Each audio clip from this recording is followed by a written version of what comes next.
మీరు నన్ను ఇంత దూరం తీసుకొచ్చింది స్నానం చేయడానికా? పేండా, పవిత్రమైన కన్నీటి కొలంలో మేమెప్పుడూ స్నానం చెయ్యము. పవిత్ర కన్నీరా?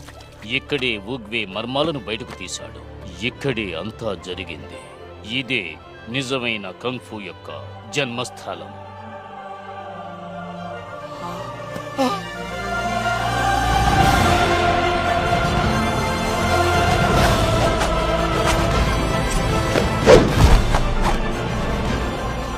నీకు కంఫు నేర్చుకోవడం ఇష్టమేనా? అవును. అయితే నేనే నీ మాస్టర్. ఓకే. ఏడవకూడదు. ఓకే.